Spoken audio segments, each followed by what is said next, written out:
Folks, I'm Doug Page with Books by Page, and today my guest is Dr. Carlo Masala. I don't think I've bastardized that name too badly. Hopefully, I haven't. Uh, and he runs the Center for Intelligence and Security Studies at Bundeswehr University in Munich. He also previously worked at the NATO Defense College in Rome, and he's here today because he's written a very intriguing and gripping novel that centers on what an isolationist U.S. president would do if Russia were to make a successful military incursion into Estonia, one of the Baltic countries.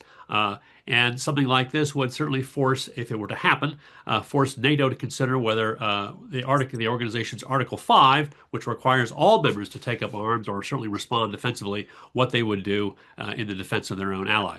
Here is a copy of the book. It has recently just come out, and it is a very, very gripping read. It's just over about 100 pages or so, but it will certainly keep you turning the pages along the way. Dr. Masala, thank you so much for being here today. I am so grateful to have you here. Thank you so much, sir. Uh, Thank you, Doug, for having me. yes, sir. So let me ask you this. This is certainly a very, very current topic these days. It is something that is going on. People have certainly wondered what President Trump thinks of NATO. Was that the impetus for the book, or was there something else going on that made you want to write a book like this? Well, actually, the idea to write this book was based on the debate we had three-quarters of a year ago when almost every military intelligence service in Europe published an assessment that Russian forces by 2029 would be ready, if there is a political will, to attack a NATO member country. And then there was this big debate about, look at Ukraine, what kind of difficulties they have in progressing in Ukraine. How could they be so stupid to attack a NATO member? And then I started thinking, if we're thinking into the right direction, if really the scenario would be a full-fledged attack on a NATO country, or if there are other means and strategies for Russia to basically destroy NATO without attacking a NATO member state entirely. And this was basically the background why I started, thinking about the book and writing the book. Right, right, because it's not a full-on offensive like, the entire Russian military goes in and takes over the country. I mean, they're just taking over certain parts of the country instead, which is very similar to what's going on in Ukraine too, as well. I mean, Russia has successfully occupied parts of the country, but certainly not all of the country. So it certainly seems to provide for lots of confusion and trepidation among everybody. Yeah, basically, my hypothesis is that if Russia were just to conquer a small part of a NATO country, where they have, from a Russian perspective, some kind of narrative why they do it. And in my scenario, this is a city, Narva, which is close to the Russian border, Right. where 80% of the people are speaking Russian, Right. and something like 40% have a Russian passport. They have this perfect narrative like they used to have in the Donbass 2014, that the rights of the Russian minorities are oppressed by the Estonians and they have to save them from, being marginalized and so on and so forth. Right. So they take this city, 50,000 inhabitants, and then basically they're asking the US and other NATO countries, are you really willing to risk a major conventional confrontation with a nuclear dimension just to liberate a 50,000 inhabitant city? And that's basically, where my thinking started. Right, right, right. And it's minor enough that somebody might sit there and reconsider it, and it's major enough that people might say, if we don't respond to that, what are we not going to respond to next? Yeah, absolutely. I think that in the current situation, a lot of NATO member countries would shy away from invoking Article 5 because they don't want to risk a major escalation with the Russian Federation. So, and for Russia, of course, this would be a signal. If you don't want to fight us because of this country, we can go even further. Right, right. Yeah, exactly, exactly. Yeah, it's a tough call all the way around, it sounds like, too, as well. Let me ask you this. When you think about, your job and what you're doing currently right now, the Ukraine war, I mean, it is constantly in the news. It is providing certainly lots of trepidation, stagnation, question marks. It would seem certainly on the NATO side, certainly on the U.S. side. Vladimir Putin doesn't seem to be under the same kind of pressure that a U.S. president does, and certainly NATO countries do. What is your take on this thing? Where does this conundrum go? Well, I think at the end of the day, we will see this war continuing for, I don't know, another year, until one of both sides is exhausted.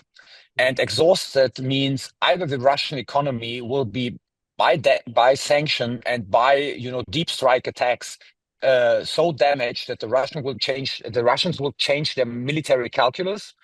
I mean, thinking that they could gain things by continuing the military campaign, or Ukraine is going to be exhausted in terms of manpower because they simply lack the reserve to keep on fighting. Yeah. For the time being, as we speak, I don't see any intentions from the Russian side to negotiate a settlement of the war, which is something else than a total capitulation of Ukraine.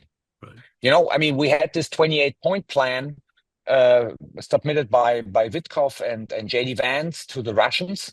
And the Russians do like this 28-point plan because it's a capitulation of Ukraine. I mean, Ukraine basically has to give up everything and gains nothing, while the Russians get all the things they want to have. Right. So this is acceptable for Russia. But if there is something where Russia has to compromise, I don't think that the Russians will come to the negotiation table, because they still think by continuing the military campaign, they will win this war. What is so vital for Russia? What does Russia see in Ukraine that, because I don't think most Americans, understand this conflict, but what is so critical what does Russia see in Ukraine that says this piece of land is so valuable to us that we need this kind of a real estate? I mean, I would say there are three reasons. The first one is that Ukraine has turned into a democracy, with all the problems new democracies do have, but has turned into a democracy which is close to Russia's border. Right. And I simply think the fact that the Russians have a full-fledged democracy at the border is something the Russians don't like, because they are afraid that at the end of the day, the Russians will look at Ukraine and will think, well, I mean, probably it's better to have a democracy than this kind of authoritarian dictatorship we are living in. So this is one reason. The second one is, and this was given us by Vladimir Putin, who in summer 2021 wrote a lengthy piece in a historical journal in Russia, where he argued basically that there is no such thing like Ukraine, a Ukrainian nation and a Ukrainian identity. I mean, he started blaming the communists going back to 1917, Lenin, for making mistakes that led to the situation that there is now some kind of Ukrainian state, and that people think that they are Ukrainians. For them, these are, original quote, Russians who do speak a strange dialect. So, second reason. The third reason is that with this war, and he wrote this, I mean, there were letters sent to the US and NATO on the 17th and 18th of December 2021, before the war started, that the Russians would like to renegotiate the European security architecture as it developed from the 19th onward. And they would like to push this security architecture back to the status of 1997, which was before NATO started enlarging. They want US troops out of Central and Eastern Europe, out of the Baltics. And if you ask why, because the idea of Russia is that without the US being in Central and Eastern Europe and in the Baltics, it's possible to dominate these countries politically and economically again. And these are the three major reasons why Putin started this war. Gotcha. Understood. What kind of response, has your book received, from in Europe? I mean, I would think that this is sort of required reading these days among people who are in NATO or working in the government, certainly in foreign affairs and military affairs too as well. What kind of response have you gotten so far? I mean, first of all, the success of the book caught me really by surprise. Yeah. I mean, I thought probably, I will sell some copies in Germany, but now I think until February next year, there are going to be 21 translations worldwide. Wow. I mean, there is a Japanese translation already out. There Sure. will be a South Korean translation, which will come next year. And there is the English translation, which you showed to your viewers. Right. But there will be, by January, also a US edition of the book. So 21 translations so far. Wow. And I received overall only positive comments by officials, by people working in NATO, by people working in national ministries of defense and armed forces. So far, there is overwhelming positive feedback I received for the book. Right. Because I mean, you make an interesting touch point. I mean, it's not full out, all out war by any means. It's a minor conflict, and very Exactly. often in the late 20th century, goes like let's say from the 1960s onward. You could even argue Korea the same way too, as well. That Yeah. you're talking about a very small, limited conflict that has ways of being all consuming and all gripping at the same time, too, as well. Yeah. So I Yeah. mean, bravo to you. It's interesting. As I was reading your book, when I heard about your book, it very much reminded me of a book I read as a kid, written by British Army General Sir John Hackett, The Third World War, August Yeah. 1985, Yeah. Yeah. which I read from cover to cover. I was about 15, 16 years old when it came out. And I tell you, was that book at all an inspiration to you in terms of what you did here? I mean, I read this book too, but it was also a long time ago. No, it wasn't an inspiration to that extent. My inspiration was rather the, how is it called, 72 Hours by this US journalist. I forgot who basically has this story developing. I think it was then turned into a movie broadcasted by Netflix, House of Dynamite. A single intercontinental ballistic missile coming from somewhere, going into the US. And then you had this dense decision-making process, whether to retaliate or not. Right. And at the end, it leaves open, whether the US president decides to retaliate with nuclear weapons or not. But this was more or less the blueprint to say, I want to have a scenario where basically, time is so pressing for actors to take a decision that I want to show how the decision-making process develops in such a scenario.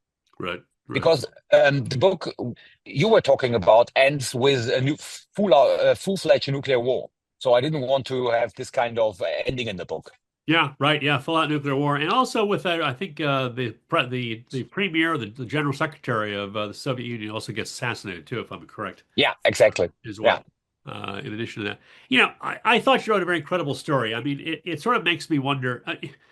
It's such a credible story that, while he obviously used a lot of imagination to write the story, in many ways, it's a story that doesn't require imagination at the same time, which is not meant as a criticism of your book or anything like that.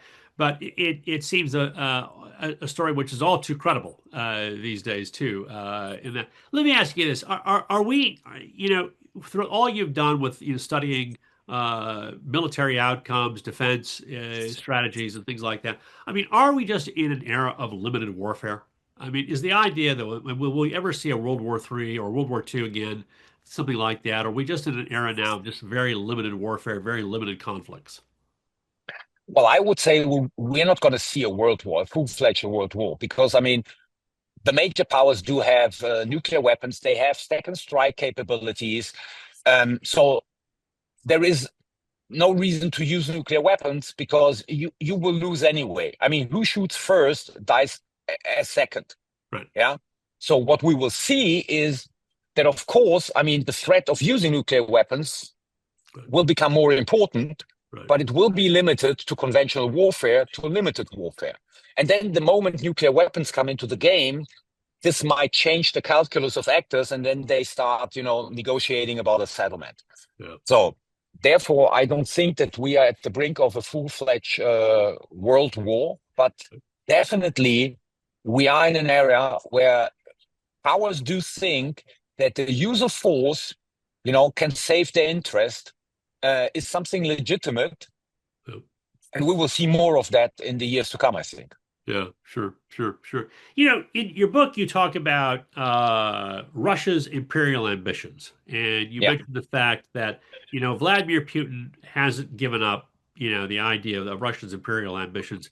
And basically, what he's doing is he's basically taking his cues, his P's and Q's from what the czars wanted years ago. Just out of curiosity, when you write that, can you just describe that for us too, as well, in terms of what that means and give us a better description of what that is for our audience? I mean, basically, it is the declared aim of Russia to restore its greatness. Putin was the one who, a couple of years ago, said that the biggest geopolitical tragedy of the 21st century was the demise of the Soviet Union.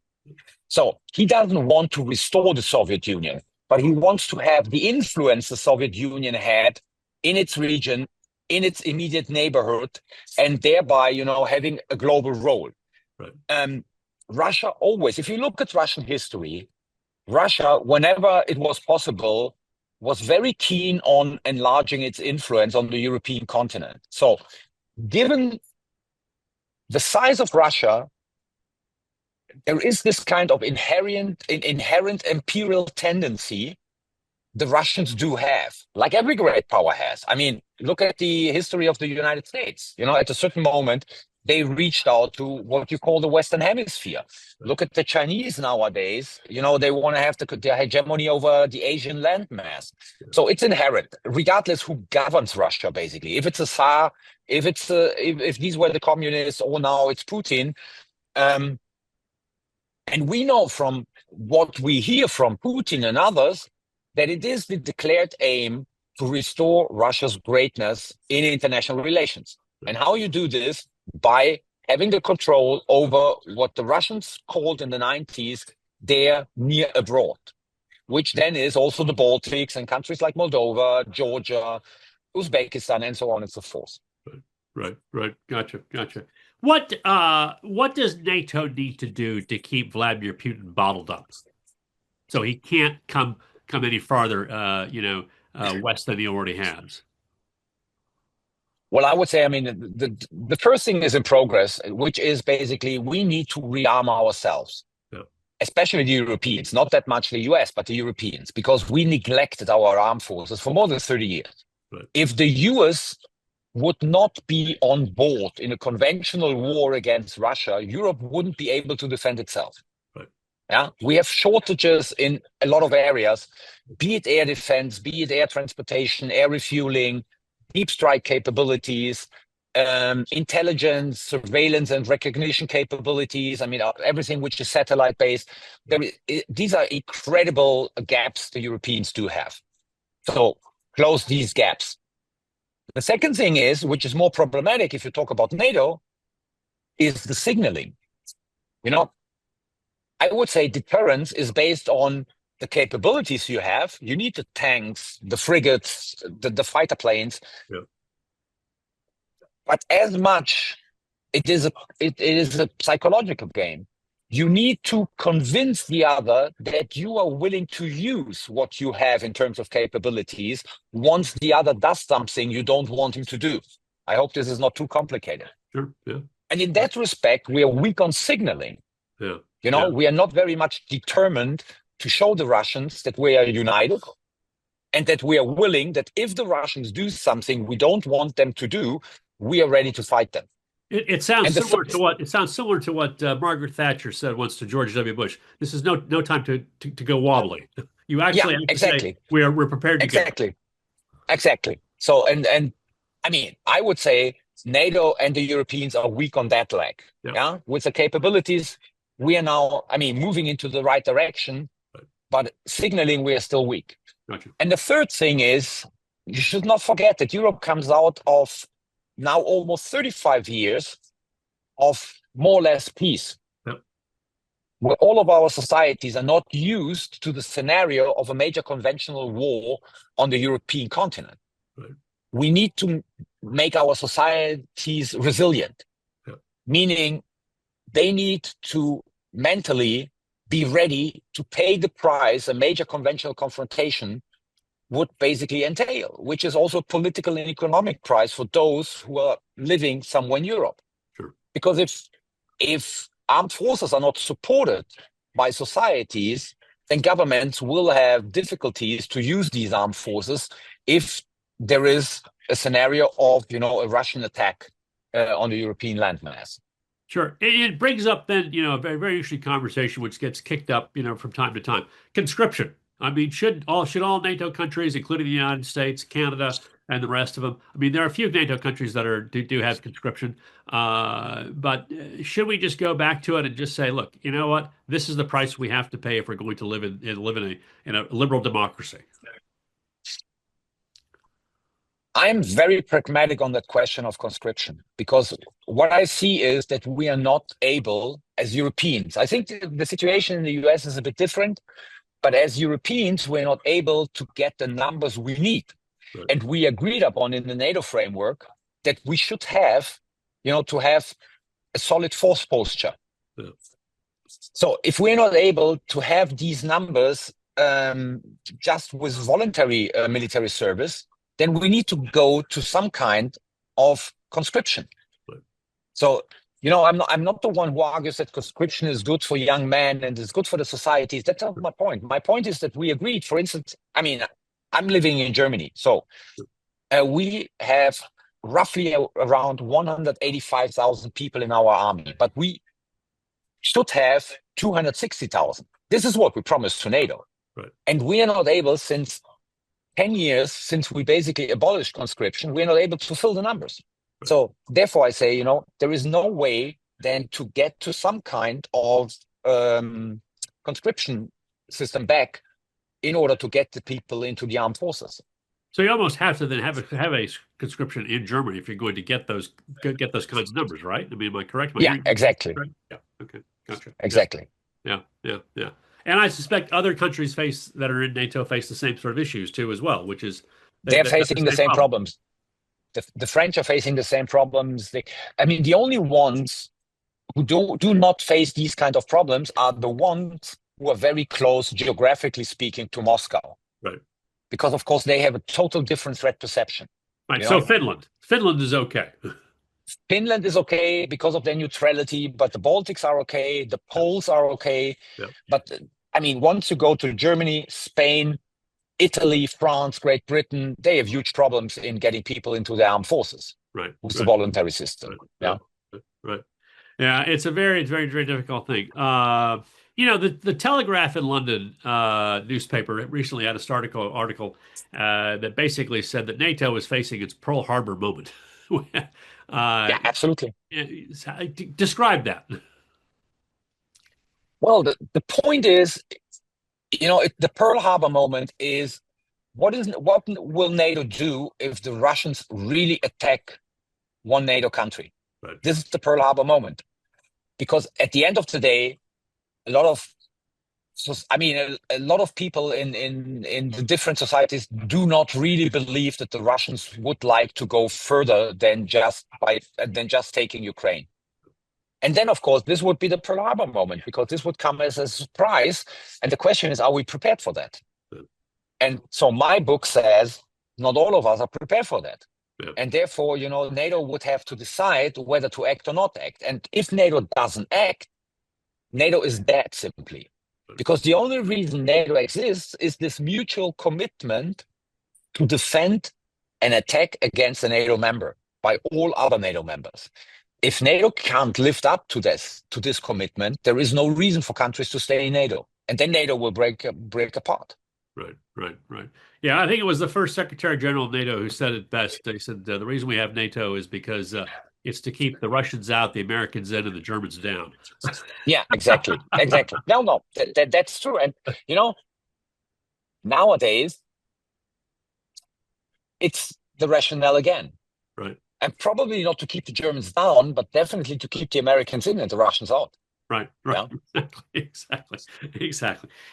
Vladimir Putin suggested that NATO is a paper tiger.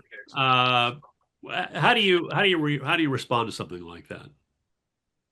Well, if NATO countries are willing and determined to deter Russia, NATO is a very powerful organization. Yeah. It's the most powerful military alliance we've ever seen in history. But the problem is there a political will? Yeah. And I'm skeptical if there is a political will. Look, I give you an example, Sure. which bothers me since quite a while. There is a lot of talk about a European deterrence force in Ukraine once there is a ceasefire. So European troops in Ukraine who should deter Russia from attacking Ukraine in a couple of years from now once again. Right. A lot of European countries do agree in principle that we should have such a deterrence force, but they don't want to put any boots on the ground. Hmm. Yeah. At the same time, everyone is telling you how important the security of Ukraine is for the future of European security. Right. But if you don't want to put any boots on the ground in Ukraine, you signal to the Russians that you are not willing to fight them. Yeah? Yeah. What kind of signal do you send to the Baltics? Right. Why should you defend the Baltics just because there is a treaty which has been signed in 49, which entails an Article 5? I mean, this is not really a hard argument. Sure. So if you're not ready to fight the Russians in Ukraine, in case that they're going to attack Ukraine once again, why should the Russians do believe that you're ready to fight in the Baltics, the Russians? Why? Sure. Yeah. And this is what I mean by signaling. You know, we are sending out the wrong signals to the Russians. Gotcha. Understood. Understood. Let me ask you this. It's easy, and I'm sure you've seen this in your professional studies too as well. It's easy to look at your opponent and see someone who is incredibly powerful, but certainly there must be something in within the Russian makeup that makes them weak or vulnerable too as well. Any idea what that is today? Well, yeah, where Russia is weak is its political system because it's a dictatorship. So Russia is weak economically. I mean, they just rely on oil and gas. Cut them off oil and gas, and basically the ability to sell this to others, the Russians don't have left much more to sustain their economy. Right. And this is where Russia is really weak. And we've seen in the past that if Russia is confronted with strengths, the Russians are always withdrawing. Yeah. If Russia is confronted with weakness, they're pushing forward. Right. So the strategy should be play tough with them, because that's the best way to make them reverse their actions. If you play weak, if you show your weakness, the Russians will ruthless exploit them. Right. Right. Gotcha. Understood. Understood. Yeah, that's a fascinating thing too, as well. And what is the inflation these days in Russia? It must be incredibly high from everything I'm reading. Well, they reduced it, but I mean, I don't have the numbers in my head, but I think it's something around 14-15%. They were much higher, now they reduced them. Right. But we get information about a lot of economic problems. You know, I mean, the revenues they get from the oil and the gas are falling down. Has to do something with the price of oil and gas. Has to do something with the sanctions. They were forced to increase the taxes for every product by 2%. Yeah, which shows basically that they need the money. We have some information about certain regions who are no longer able to pay the sum the Russians do pay for people who are coming voluntarily into the army. So this shows that there is a lack of money. I'm not an economist. I have no idea how long the Russians can continue with that. Right. Yeah. But we see after 4 years that sanctions slowly are starting to show some effects. Gotcha. Well, look, Dr. Masala, thank you so very, very much, sir, for being with us today. I really do appreciate it. Folks, this is the book, If Russia Wins, Scenario by Dr. Carlo Masala. Very fascinating read and gripping read, too, as well. Dr. Masala, thank you so very, very much for being with us today. I know you're traveling, and we're so glad that you could make the time for this interview. Thank you so much, sir. Appreciate it. And I hope you Thanks come for back, having me on too, your as program. well. And I hope you'll come back, too, as well. With pleasure. With pleasure.